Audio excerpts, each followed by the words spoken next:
Chicago in the spring of 1893 was a city in the grip of magnificent ambition. On the shores of Lake Michigan, a transformation had taken place that seemed almost impossible given the speed at which it had been accomplished. Where 2 years earlier there had been nothing but marshland and scrub, there now stood a gleaming city of palaces, the world's Columbian Exposition, celebrating the 400th anniversary of Columbus's arrival in the Americas, and doing so on a scale that left every visitor breathless. They called it the White City. 200 newly constructed buildings covered nearly 700 acres, their facades painted white, lit by more electric lights than many visitors had ever seen in their lives, rising in neoclassical splendor above reflecting pools and broad promenades. Daniel Burnham, the architect and director of works, had created something genuinely extraordinary, a vision of what civilization could be if money and genius and ambition aligned at a single moment. And the people came. More than 27 million of them over the 6 months the fair was open, streaming into Chicago from every state in the Union and from dozens of foreign countries, filling the city's hotels and boarding houses and restaurants, spending money and marveling at the future. In the neighborhood of Inglewood, a few miles south of the fairgrounds, another building stood that also attracted visitors. It occupied the corner of 63rd and Wallace, a 3-story brick structure that its owner had designed himself, a building with more than 100 rooms that seemed to shift and change every time workers arrived to add to it. It had a hotel on the upper floors, a pharmacy on the ground level, restaurants and shops. It had turrets and bay windows and a roofline that caught the eye. It also had a basement equipped with a kiln large enough to cremate a human body.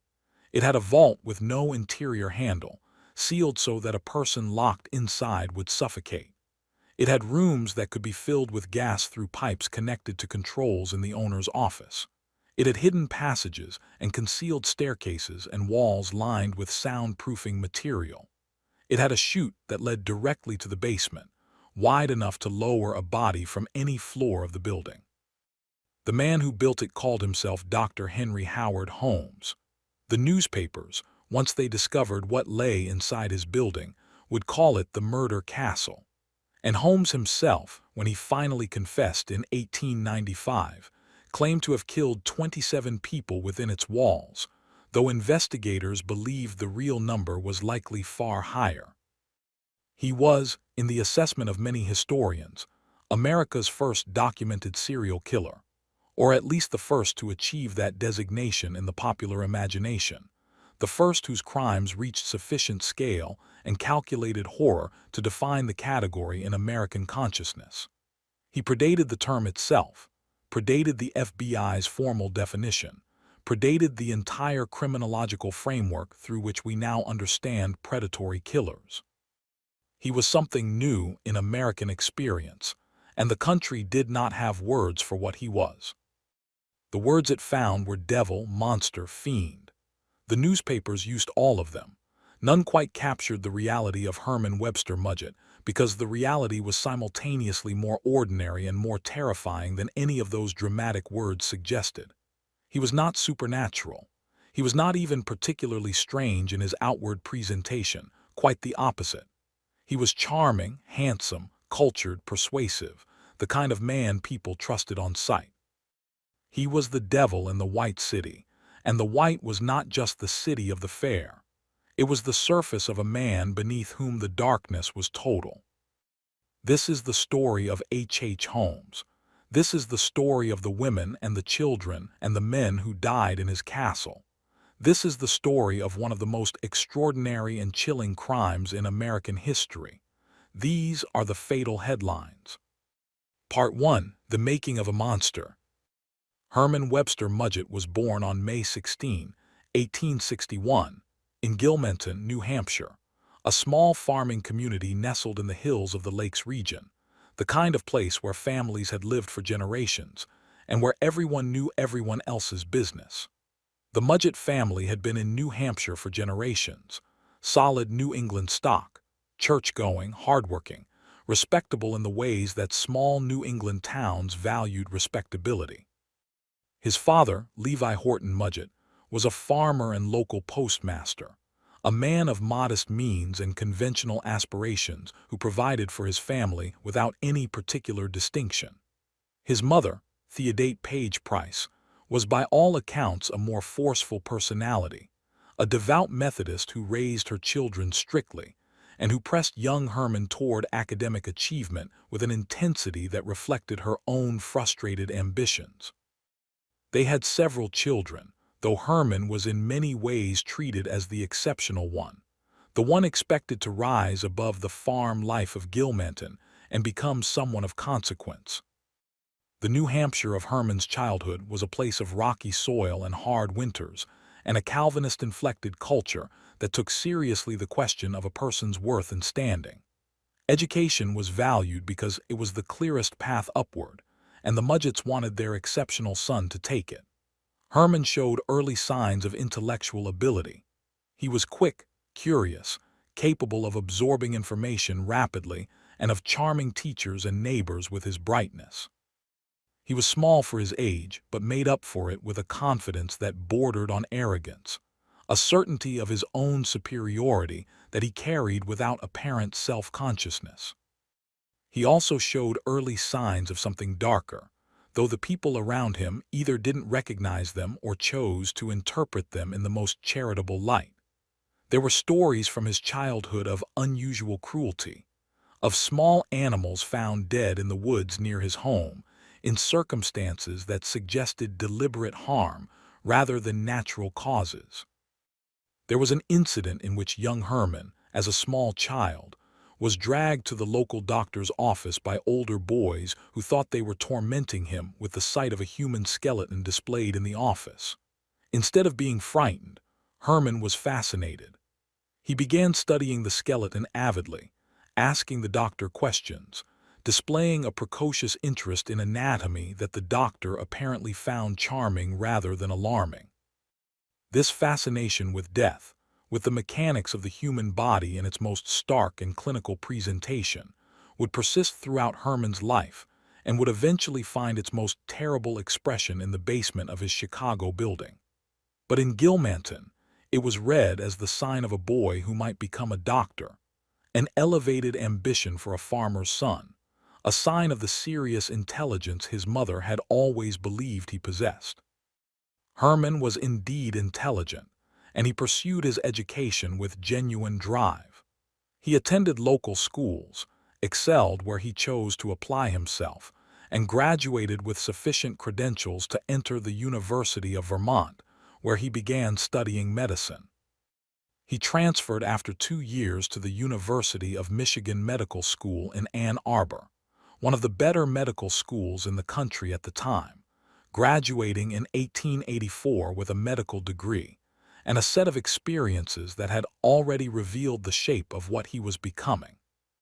While at Michigan, Herman had begun his career in fraud. Medical schools in the 19th century used cadavers for anatomy instruction, and cadavers were in relatively short supply relative to demand.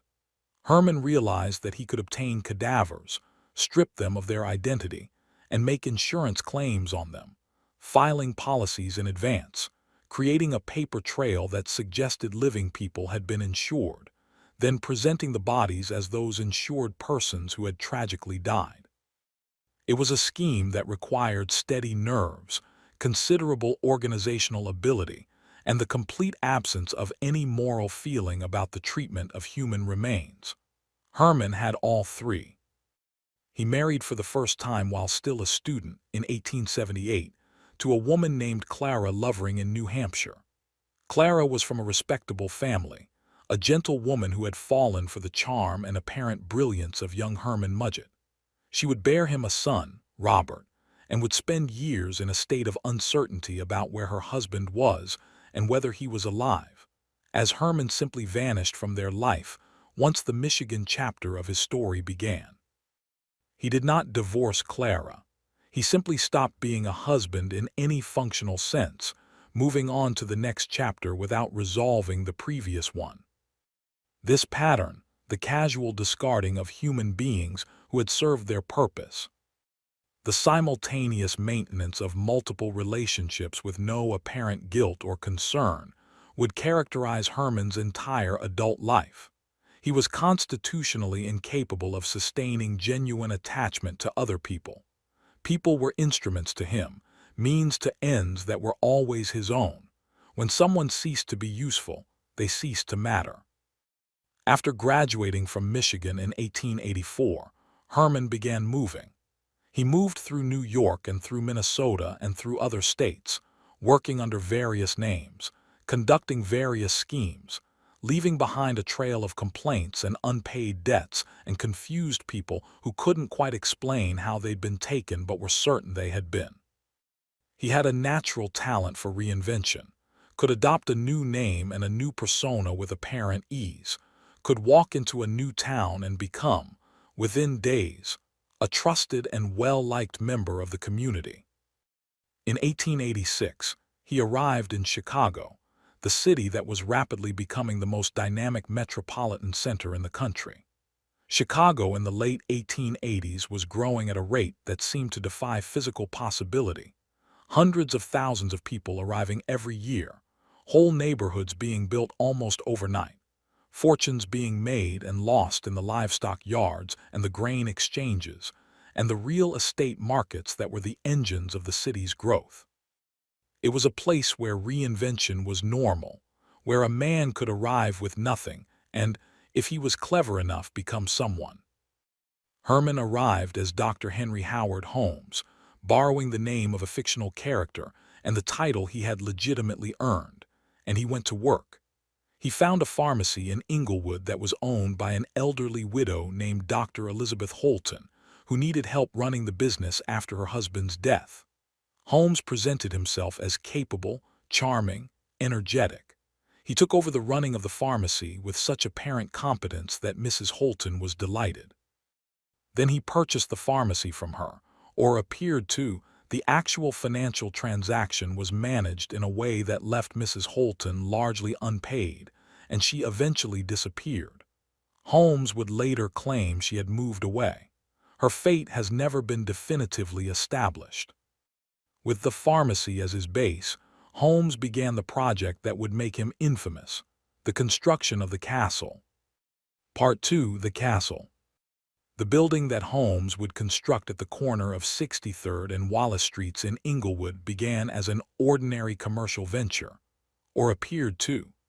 Holmes had purchased the lot adjacent to the pharmacy and announced his intention to build a mixed-use building with retail space on the ground floor, a hotel above, and apartments and offices filling the upper stories. It was a reasonable business plan for a growing neighborhood that was about to benefit enormously from its proximity to the World's Fair site. The construction began in 1887 and continued with interruptions and changes of direction for years. What made it unusual was the way Holmes managed the construction process. He hired contractors for specific phases of the work, then fired them before they could complete their assignments, sometimes accusing them of fraud or shoddy workmanship, sometimes simply stopping payment.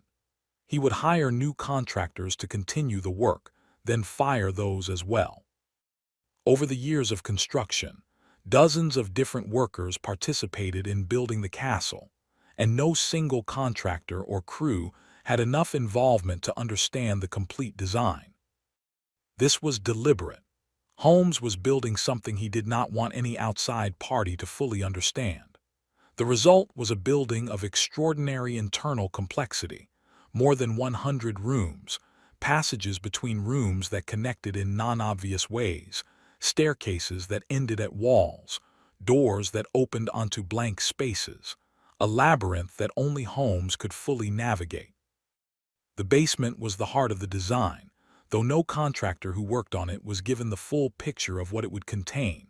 There was a kiln, ostensibly for burning trash and commercial waste, but large enough to accommodate a human body. There was a dissection table, a polished table with drainage channels that served no purpose an ordinary business would require. There were large vats capable of holding acid or quicklime sufficient to dissolve organic matter. There was a cremation chamber. There were shelves and storage areas that would eventually hold the tools of Holmes's terrible work. The upper floors contained the hotel rooms and suites that Holmes would rent to visitors during the World's Fair.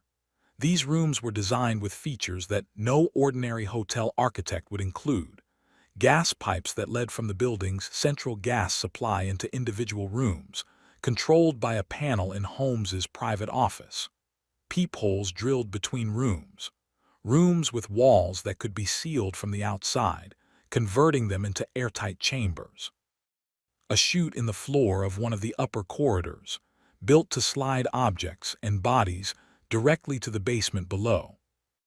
Holmes's private office was the operational center of this system. From it, he could control the gas flow to any room in the building. He could observe what was happening in multiple rooms through his peephole network. He could communicate with anyone in the building through a speaking tube system. He was always the most informed person in any situation, always able to see and hear and control in ways that his guests, employees, and business associates could not. The castle was completed by 1892, in time for the influx of visitors to Chicago for the World's Columbian Exposition. Holmes had by this point accumulated an extraordinary collection of fraudulent business ventures, insurance schemes, bad debts, and abandoned relationships. He had married again, bigamously, since Clara was still his legal wife, to a woman named Maida Belknap in 1887, with whom he would have a daughter, Lucy. He had also become engaged to, or romantically involved with, several other women simultaneously, a pattern that served both his emotional predation and his financial schemes. He employed young women in the castle's pharmacy and in the business offices, offering them decent wages and professional opportunities that were not widely available to women in the 1880s and 1890s.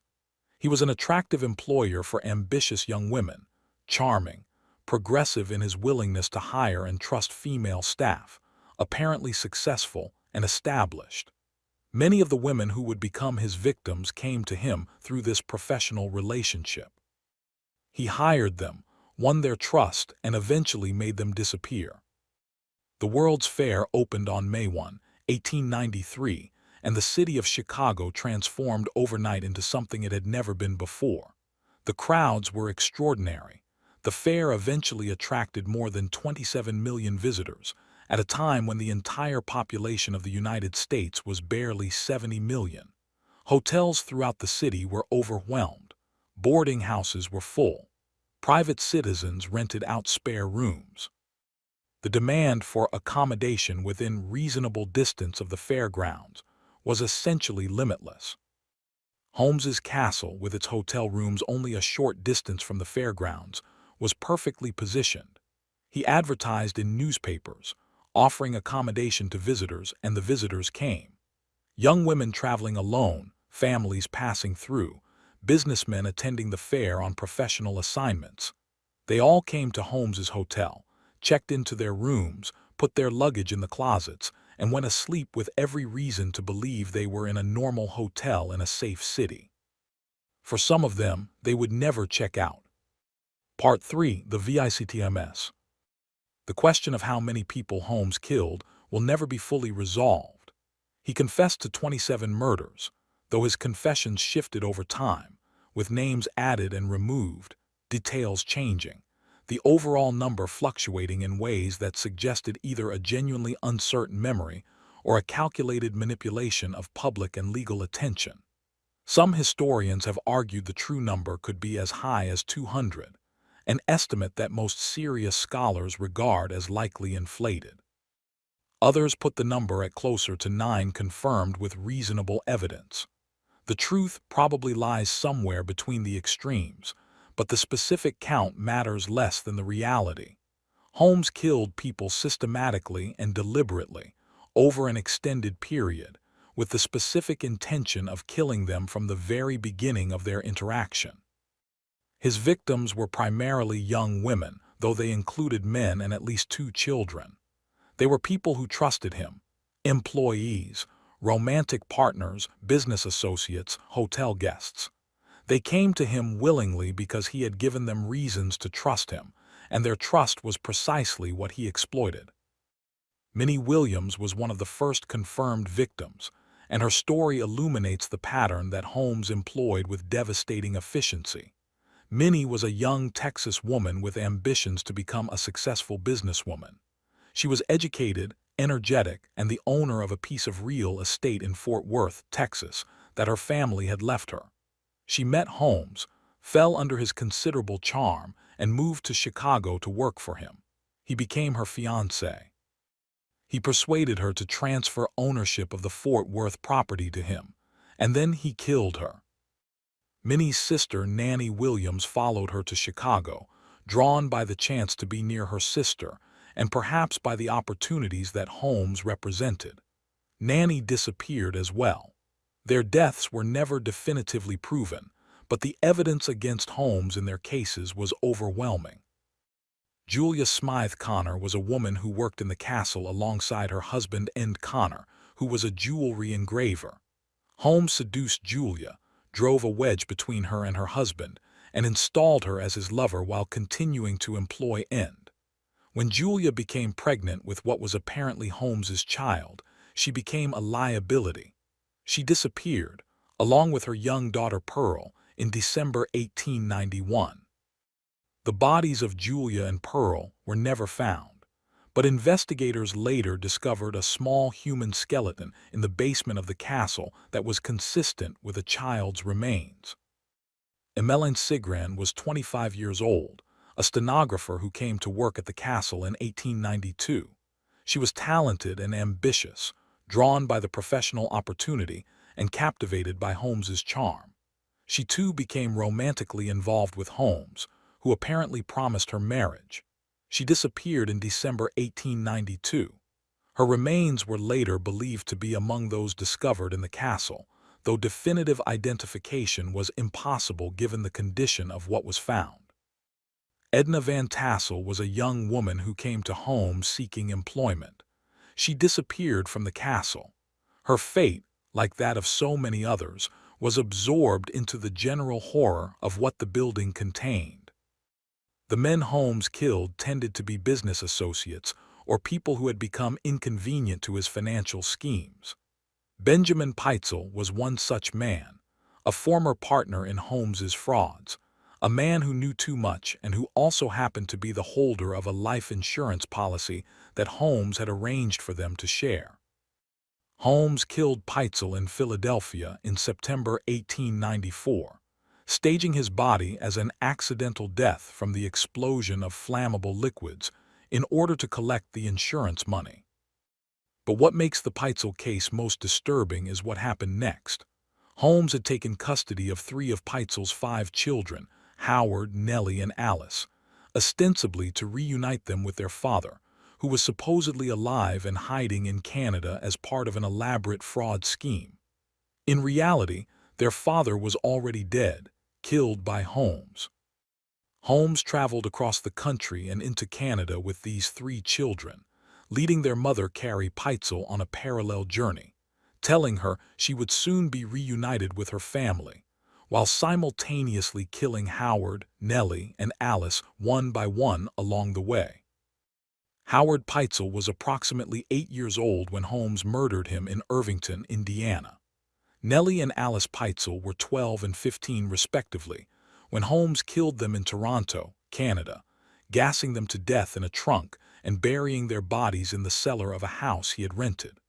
Their mother, following Holmes's trail across the continent, never knew until her husband and 3 of her children were already dead. This last crime, the deliberate, sequential murder of 3 children whose only offense was being alive and knowing Holmes, strips away any possible ambiguity about his nature. Some serial killers can be understood, however partially and however uncomfortably, as products of terrible circumstance, as people whose damaged psychology drove them toward violence they might not have chosen in different lives. Holmes requires no such interpretive charity. He killed Howard and Nellie and Alice Pitezel because they were inconvenient witnesses, because the insurance scheme required cleaning up loose ends, because their existence had become a liability. He killed them with the same cold efficiency he brought to his fraud schemes. They were problems to be solved.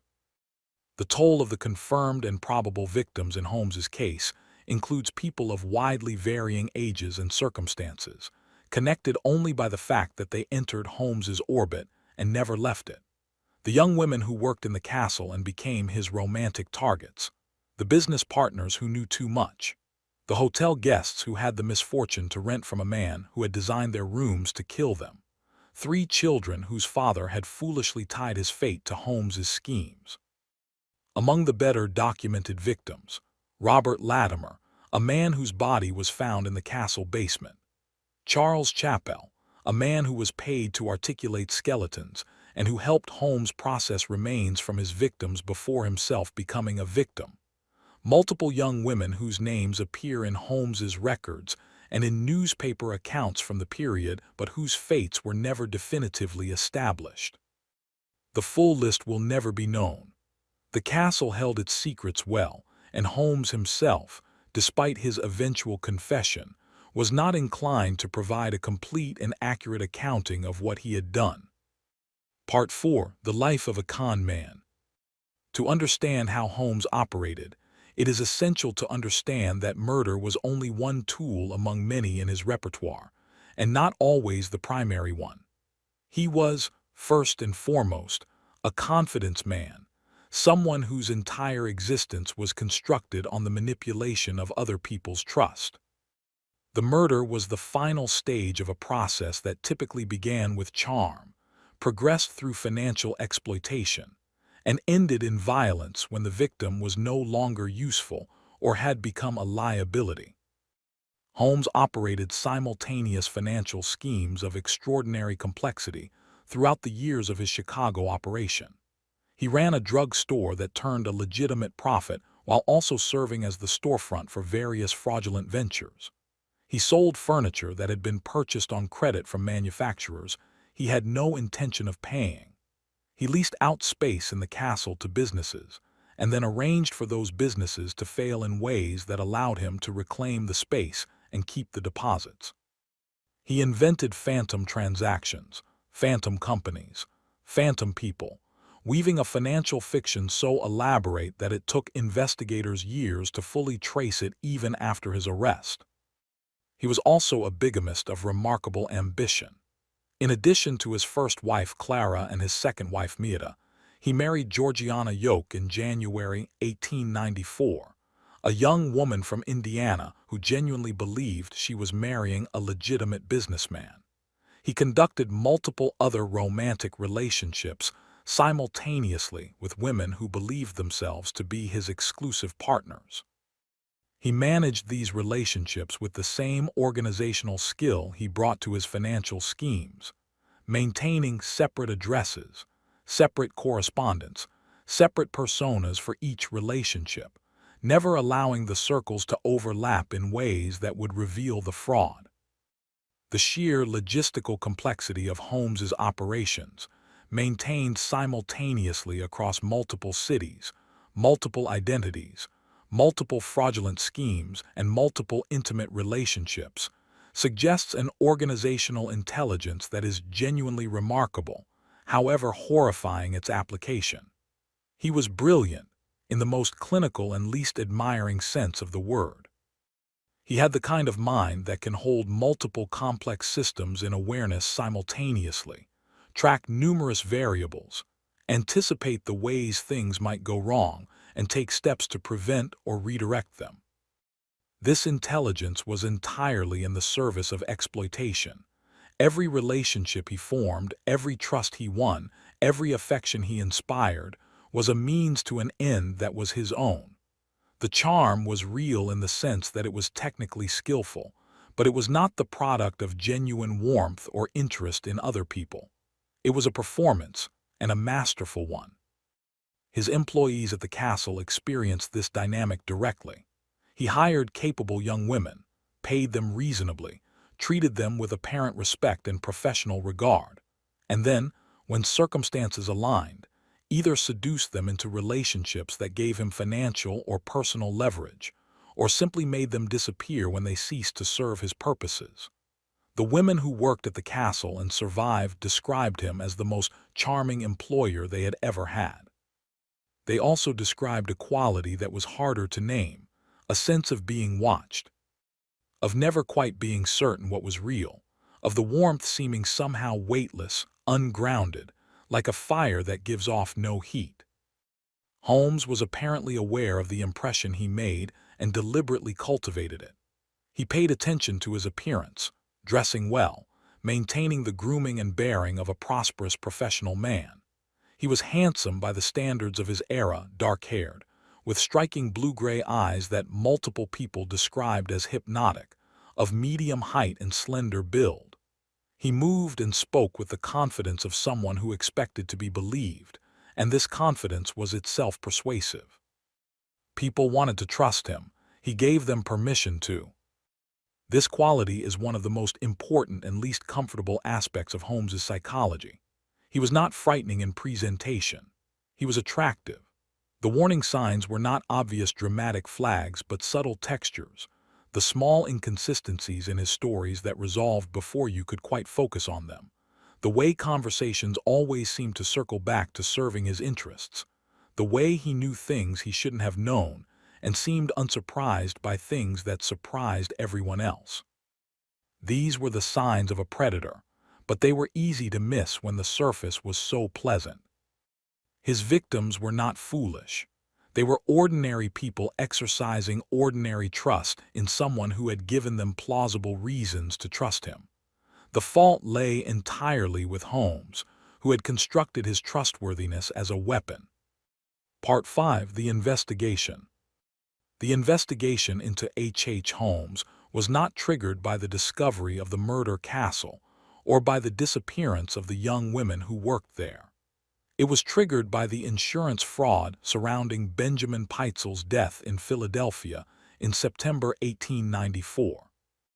Pitezel had taken out a life insurance policy for $10,000 with the Fidelity Mutual Life Association, with Holmes as one of the beneficiaries.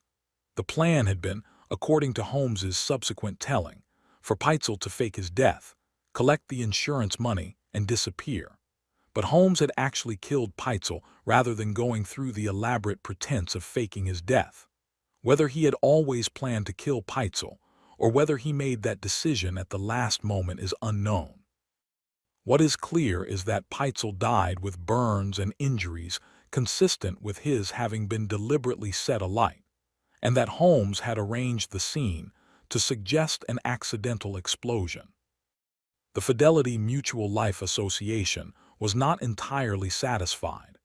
Insurance companies in the 1890s were frequently victimized by fraudulent claims and had developed a degree of institutional skepticism toward suspicious deaths. They retained the Pinkerton National Detective Agency, the most prominent private detective firm in the country, to investigate the claim before paying out.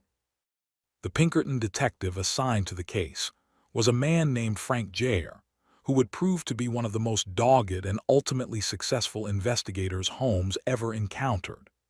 Jayer was a Philadelphia police detective on loan to the Pinkertons, experienced, methodical, and possessed of a particular determination in the Pitezel case that became almost personal as the investigation unfolded and the true scope of Holmes's crimes began to emerge. The initial investigation focused on Pitezel's death. Jayer and other investigators established that the death was almost certainly not accidental, that Holmes had access to the body and had motive to kill Pitezel rather than simply helping him disappear.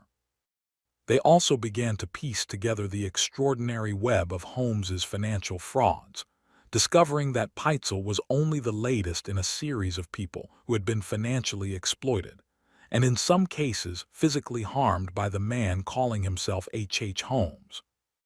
Holmes was arrested in Boston in November 1894, charged initially with the Pitezel insurance fraud. At this point, he was not yet suspected of murder. The fraud case was serious but not capital. He was held in Moyamensing Prison in Philadelphia while Jayer continued investigating. It was during this investigative period that Jair began following the trail of the Peitzel children, who had last been seen in Holmes's custody. Carrie Peitzel, the children's mother, had been told by Holmes that her children were safe and would soon be reunited with her.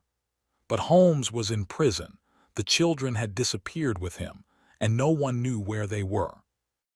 Jair undertook a systematic search of the route that Holmes had traveled in the months before his arrest. He went city by city, boarding house by boarding house, checking registration records and speaking with landladies and hotel keepers, looking for any trace of the man and the 3 children.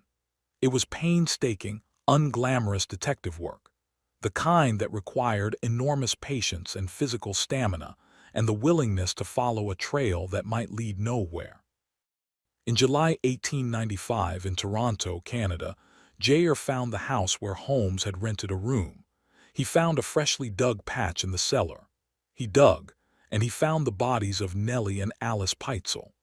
In Irvington, Indiana, investigators found the remains of Howard Peitzel, burned beyond recognition but identifiable through teeth and physical remains. 3 children, dead. The country that had been following the Peitzel insurance fraud case with moderate interest erupted in horror. Jair was hailed as a hero. Holmes, still in prison, was now facing murder charges.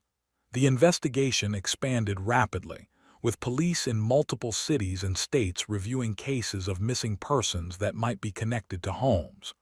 Police in Chicago were dispatched to examine the castle on West 63rd Street, which had been sold after Holmes's arrest but which still stood. When Chicago police and fire investigators entered the castle and conducted a systematic examination in the summer of 1895, they found exactly what Frank Jair's investigation had implied was there. The basement yielded the most disturbing discoveries: the vats of acid, the kiln, the dissection table, human bone fragments, teeth, a human skull. The rooms yielded evidence of the gas pipes, the airtight seals, the concealed passages. The building was, as the Chicago newspapers quickly named it, a murder castle, a structure designed and built for the specific purpose of killing people.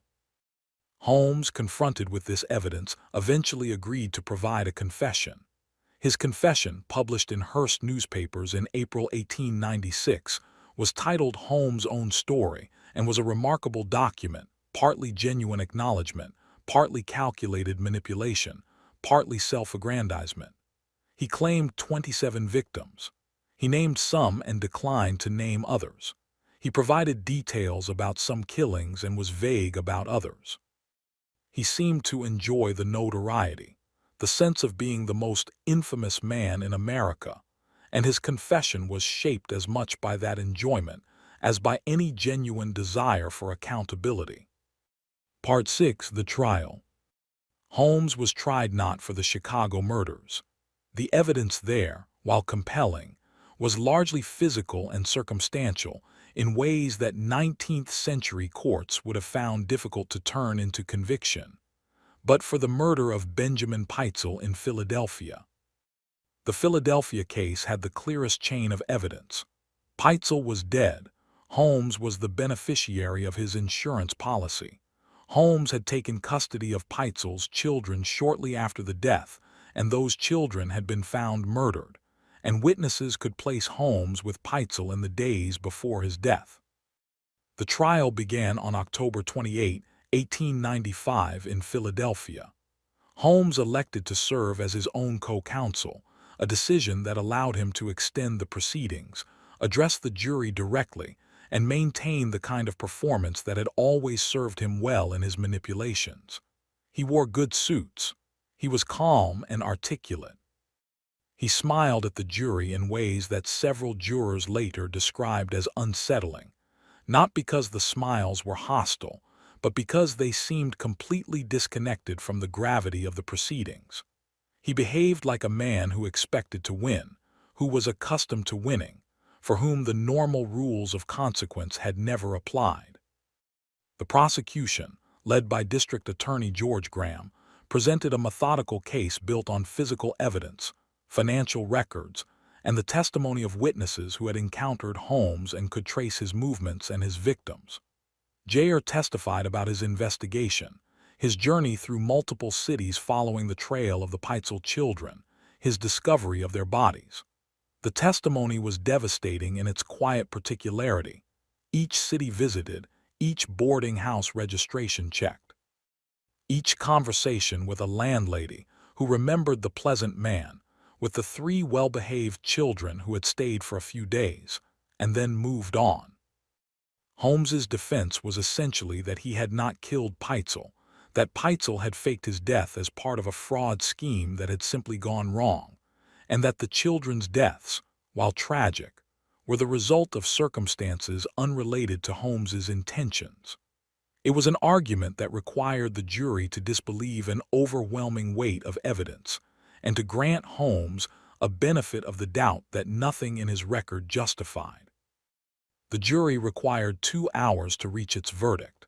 On November 2, 1895, they found Holmes guilty of murder in the first degree.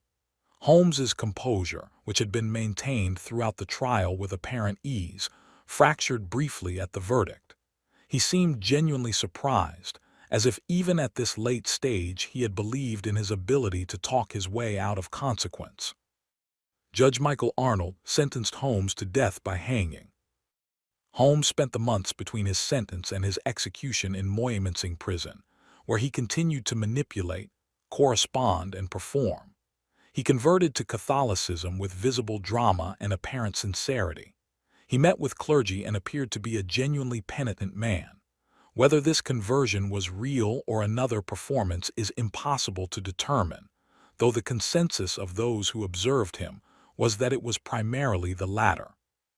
He wrote his confessions for the Hearst newspapers, a lucrative arrangement that he pursued with the same businesslike efficiency he had brought to his fraudulent schemes.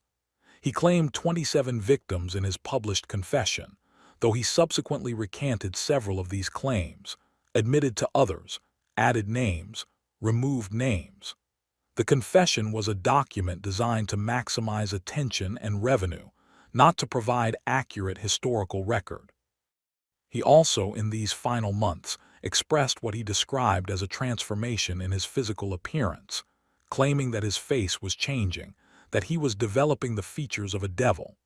This was almost certainly fabricated, a piece of theater designed to reinforce the mythological identity he was constructing around himself even as he awaited execution. Holmes understood public attention and knew how to hold it. Even facing death, he was working his audience. Part 7. The Execution and Aftermath. On May 7, 1896, Herman Webster Mudgett Dr. Henry Howard Holmes was hanged at Moyamensing Prison in Philadelphia. He was 34 years old. The execution was private, witnessed only by prison officials, medical personnel, clergy, and a small number of authorized observers. Holmes had requested that his coffin be filled with cement and that he be buried at a great depth, apparently because he feared that his body would be stolen and used for dissection, the same fate he had visited on the bodies of his victims. The prison agreed to this request, and Holmes was buried in cement in Holy Cross Cemetery in Philadelphia. His death, like his life, was the subject of enormous press coverage. The newspapers that had been fascinated by him for the better part of 2 years covered the execution in detail. The mythologizing that had already begun during his trial accelerated in his death, with writers and editors reaching for the most extreme vocabulary available to describe what he had been and what he had done. The aftermath of the investigation stretched for years. The castle in Inglewood burned down in August 1895, a fire of mysterious origin that destroyed whatever evidence remained in the building and that served, in the imagination of Chicagoans, as a kind of cleansing. The site was eventually sold and redeveloped. Today, a post office stands on the block where the murder castle once stood, an irony that Holmes, with his taste for irony, might have appreciated. The insurance companies that had been victimized by Holmes's schemes spent years pursuing their losses through civil litigation, with limited success. The businesses he had defrauded were gone. The people he had cheated in smaller ways had to absorb their losses as best they could. Carrie Peitzel, whose husband and 3 children Holmes had killed, was left with the surviving 2 children and a grief of almost incomprehensible magnitude. She had trusted Holmes, had been manipulated by him, had been used as a tool in his scheme while her family was being destroyed around her. She rebuilt her life, eventually remarrying, carrying forward in the way that people carry forward when they have no other choice. The 3 children who died deserve individual remembrance. Howard Peitzel was approximately 8 years old, a small boy who was killed in Indiana by a man he apparently trusted and who was traveling with him as a kind of protector. The details of Howard's death suggest that Holmes killed him with chloroform, a drug that Holmes, as a trained physician, knew how to administer. Alice Peitzel was 15. Nellie Peitzel was 12.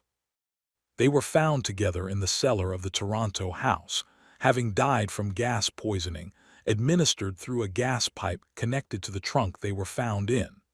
They had presumably gone into the trunk thinking it was a game, or been told something that made their compliance seem reasonable. They trusted the charming man who had traveled with them for months, who had told them their father was waiting. What they felt in their last minutes, what they understood or didn't understand about what was happening, is something we cannot know and should probably not try to imagine in too much detail, because the imagination recoils from it. They were children. They died because a man they trusted decided their deaths were convenient. Part 8. The Castle in History and Memory. The murder castle that Holmes built was, in the assessment of subsequent architectural historians, a genuine work of design, though a design in service of evil.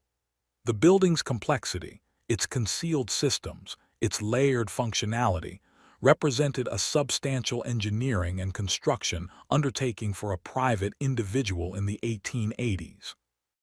Holmes had to coordinate the work of dozens of contractors and workers without revealing the overall design to any of them, managing the construction in such a way that the whole was invisible to any individual who could see only a part. This was possible partly because of Holmes's organizational intelligence, and partly because of the nature of construction work in that era. Contractors specialized in specific trades, plumbers, electricians, carpenters, and the integration of their work was the general contractor's responsibility. By being his own general contractor, and by rotating specific contractors out of the project before they could observe too much, Holmes prevented any single party from assembling a complete picture. The discovery of what the castle contained was, for Chicagoans who had watched it be built over the preceding decade, a moment of profound collective horror and disorientation. This building had been part of their neighborhood. Holmes had been a businessman they passed on the street, a pharmacist who served their community, a neighbor. The castle had seemed an ordinary building, busy with tenants and customers, unremarkable in the way that most commercial buildings are unremarkable. The revelation that it had been a killing machine, built deliberately and operated systematically, created a rupture in the sense of safety that a neighborhood takes for granted. If that building, that neighbor, that pharmacist had been something so entirely other than what they appeared, then what else might be concealed behind the ordinary facades of ordinary commerce? This is a question that resonates beyond 1893 Chicago. It is a question that every case in this series has raised in different forms. E. Jane, the handyman who kept human remains in his farmhouse in Plainfield. Gary Ridgway, the truck painter who attended church. Richard Ramirez, who looked like he could have been at any party in Los Angeles. And Holmes, the charming doctor with his hotel and his pharmacy and his castle designed for murder. The question is not comfortable because the honest answer is that ordinary appearance is not a reliable guide to what lies beneath it. This is a fact that we resist because the alternative, approaching every interaction with suspicion, refusing the ordinary trust that makes social life possible, is not a viable way to live. We extend trust because the alternative is social paralysis, and most of the time that trust is justified. The tragedy of cases like Holmes's is not that trust was foolish, but that it was betrayed. Chicago's memory of Holmes became, over the following century, one of its more peculiar historical legacies, a story told and retold, expanded with each retelling, mythologized into something that eventually required a major best-selling book to partially disentangle. Erik Larson's The Devil in the White City, published in 2003, brought Holmes to a new generation of readers, weaving his story together with the story of the World's Fair in a narrative that captured both the extraordinary achievement of Daniel Burnham's vision and the horror lurking in its shadow. Larson's book, and the cultural attention that followed it, prompted a renewed scholarly examination of Holmes's actual victim count and the reliability of his confessions. The conclusion of most serious historians is that Holmes almost certainly killed between 9 and 27 people in circumstances that can be documented with reasonable confidence, with the higher end of various estimates likely reflecting inflated claims in his newspaper confession and in subsequent popular accounts. The figure of 200 victims that some writers have quoted is almost certainly fantastical, a number that has been traced not to reliable evidence, but to the enthusiasm of writers seeking to maximize the horror of the story. The actual documented deaths are horrible enough without inflation. The murder of 3 children to protect an insurance fraud, the systematic killing of young women who trusted him, the use of a purpose-built structure to murder hotel guests. These things are genuine and terrible. They do not require exaggeration. Part 9. Psychological Analysis. The psychological profile of Herman Webster Mudgett is, in some ways, the clearest of any killer examined in this series, and in other ways the most historically difficult to evaluate.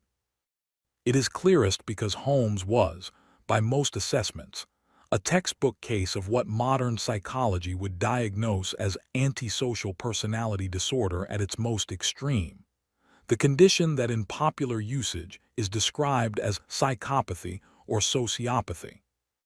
He showed the core features with unusual purity: superficial charm, pathological lying, manipulative behavior, absence of remorse, failure to form genuine emotional bonds, exploitation of others as a consistent life strategy, inability to sustain any relationship not organized around his own interests. He also showed the grandiosity and narcissism that characterize the most dangerous end of the antisocial spectrum, a genuine belief in his own superiority, in his exemption from the rules that governed ordinary people, in his ability to outsmart anyone and escape any consequence. This grandiosity was not simply performance, though he certainly performed it. It was apparently a genuine feature of his self-conception, and it contributed to errors of judgment that eventually led to his capture. A man less convinced of his own invincibility would not have accumulated the extraordinary tangle of frauds, relationships, and crimes that eventually provided investigators with so many threads to pull. What is historically difficult about Holmes's psychological evaluation is that he was tried, executed, and buried more than 70 years before the diagnostic frameworks we now use were developed. We cannot interview him. We cannot review the records of psychiatric evaluations conducted with anything like modern methods. We are reconstructing his psychology from his behavior as documented in historical records, from the accounts of people who knew him, and from his own writings, which were themselves manipulative and unreliable. What those sources collectively suggest is someone who was essentially hollow at the moral core from an early age. The animal cruelty of his childhood, the fascination with death and anatomy that, in another framework, might have been channeled into legitimate medical research, but instead became a tool for violence. The cadaver fraud at Michigan Medical School, which required him to treat human remains as objects with no ethical significance. The sequence of relationships constructed on deception.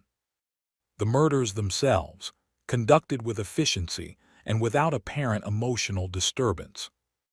There is no recorded moment of crisis, no point at which Holmes expressed genuine doubt about what he was doing, no evidence of the psychological turmoil that even many violent criminals experience. He moved from fraud to murder with apparently the same ease with which he moved between identities, because to him, both were simply methods, tools for achieving his goals, neither more nor less meaningful than any other. This near-total absence of moral feeling is what places Holmes in the category that criminologists call primary psychopaths, people for whom the empathic and moral structures that most humans possess are simply not present, not suppressed or overcome, but genuinely absent. He was not someone who felt the pull of conscience and chose to ignore it. He was someone for whom no such pull existed. This makes him, paradoxically, somewhat easier to understand than killers whose pathology involved more obvious internal conflict and distortion. Holmes is easy to describe. He was a man who cared only about himself, who experienced other people as instruments, and who used those instruments until they were no longer useful, and then discarded them, sometimes lethally. The horror lies not in complexity, but in the completeness of his moral emptiness. How he developed this way is less clear. His childhood in Gilmanton, while marked by a demanding mother and the cold ambitions of a culture that valued success over warmth, was not dramatically abusive in the way that many violent criminals' childhoods are. He was not beaten or sexually abused, at least not in any account that has emerged. The violence he experienced was primarily the ambient competitive coldness of 19th-century New England Calvinist culture, which valorized achievement and regarded emotional warmth with some suspicion. Whether this environment was sufficient to produce Holmes's particular psychology, or whether he was born with some constitutional deficit in empathic capacity that environment merely shaped rather than created, is a question that cannot be definitively answered at this historical distance. The nature versus nurture debate as applied to psychopathy remains genuinely unresolved in the research literature even today.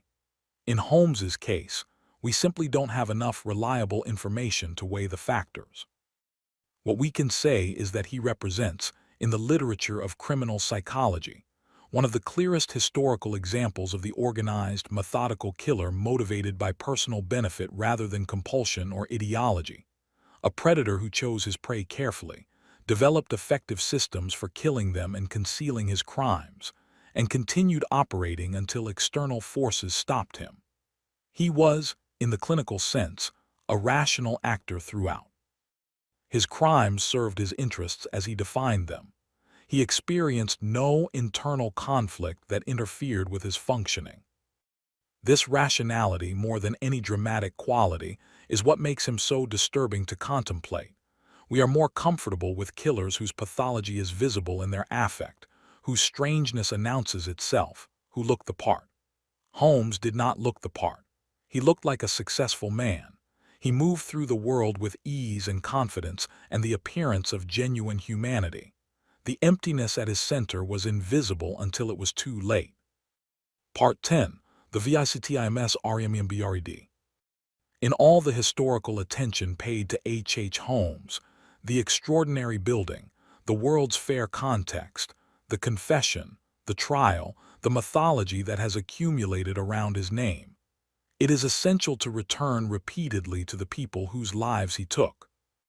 The uncertainty about the exact number of his victims is itself a kind of injustice, a measure of how thoroughly Holmes's system succeeded in erasing the people he killed.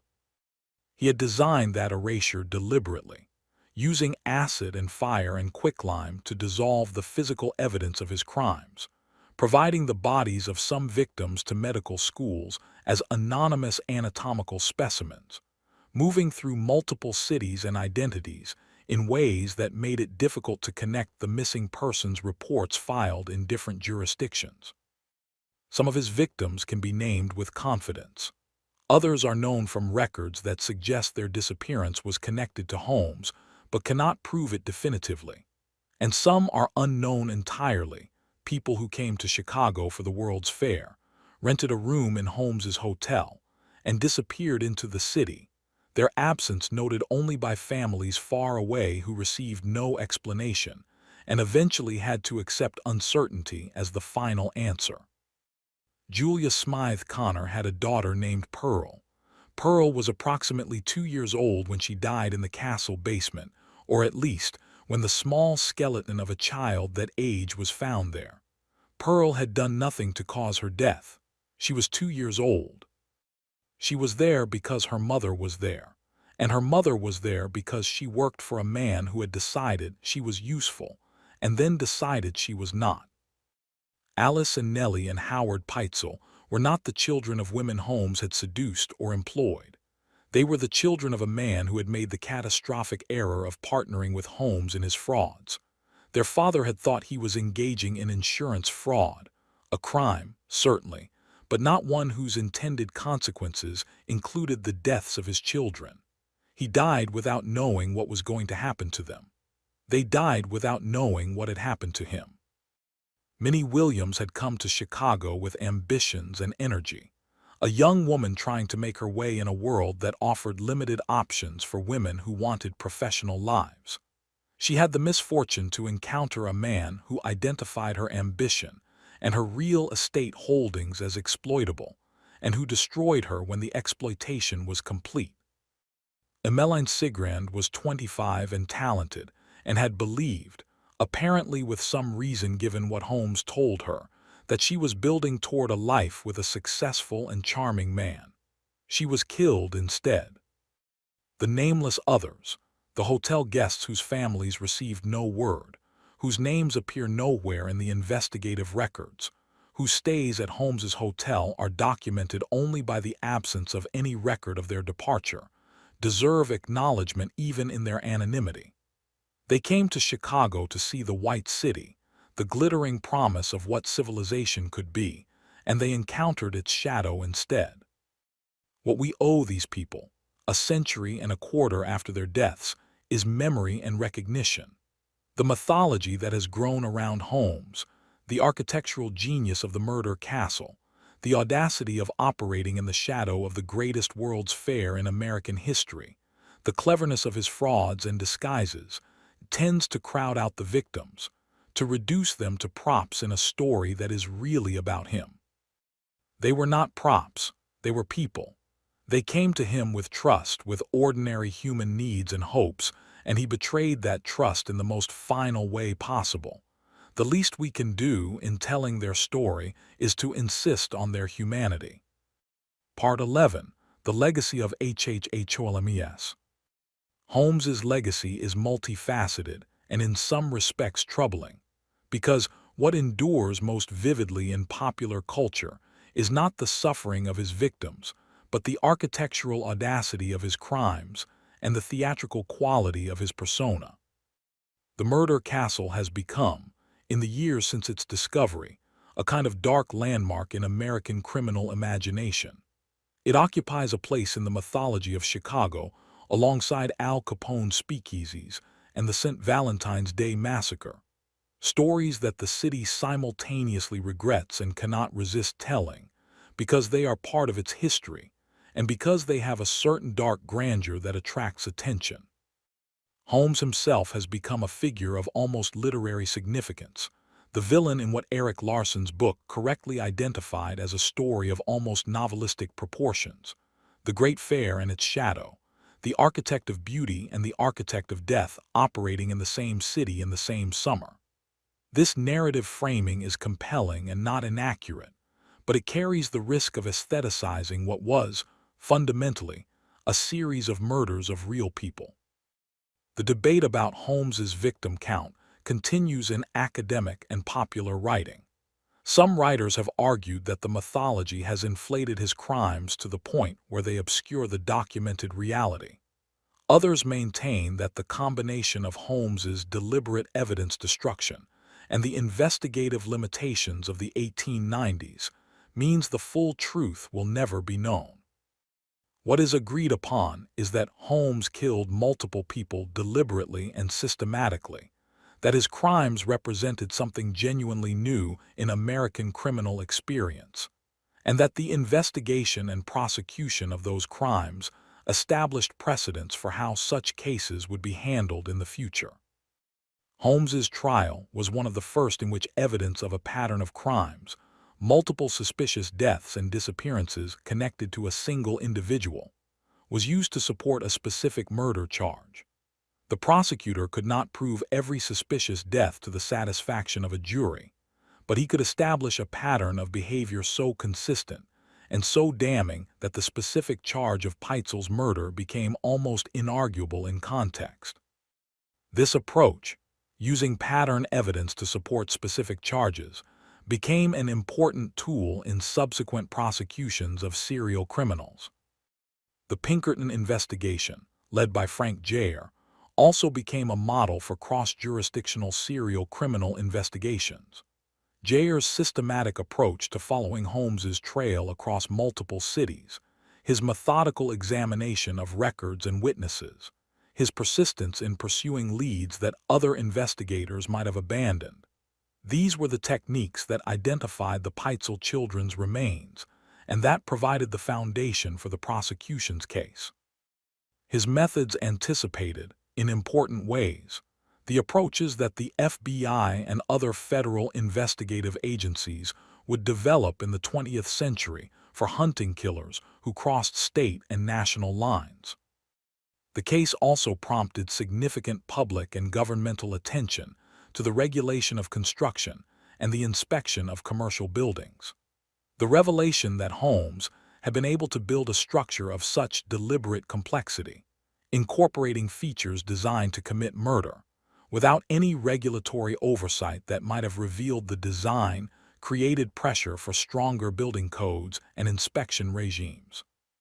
Chicago, which was already engaged in ambitious urban reform efforts in the wake of the Great Fire of 1871, used the Holmes case as one of several arguments for expanded municipal oversight of construction.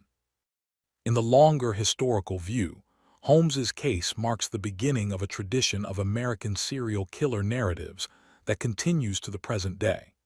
He was the first American killer to achieve genuinely national attention of the kind that we now associate with this category of crime. The first to generate the combination of horror and fascination, the first to become a kind of dark celebrity, the first to be extensively profiled and psychologized in the popular press. The template that Holmes established, the charming monster, the hidden horror beneath the respectable surface, the elaborate mechanism of killing, has been applied to dozens of subsequent cases, real and fictional, in the century since his death. This is part of his legacy too, and it is a complicated one. He helped create the public appetite for true crime, for the narrative of the killer in plain sight that persists and has grown enormously in the decades since.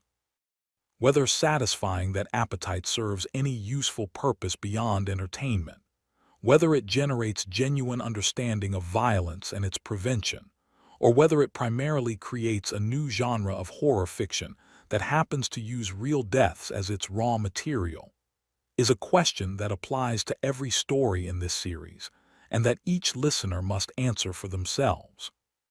Part 12. Final Aria Felicitiones. Herman Webster Mudgett was hanged on May 7, 1896, in Philadelphia, after a life that had lasted 34 years, and that had contained in compressed form more fraud, more manipulation, more calculated cruelty, and more deliberate murder than most people encounter in a lifetime of criminal investigation.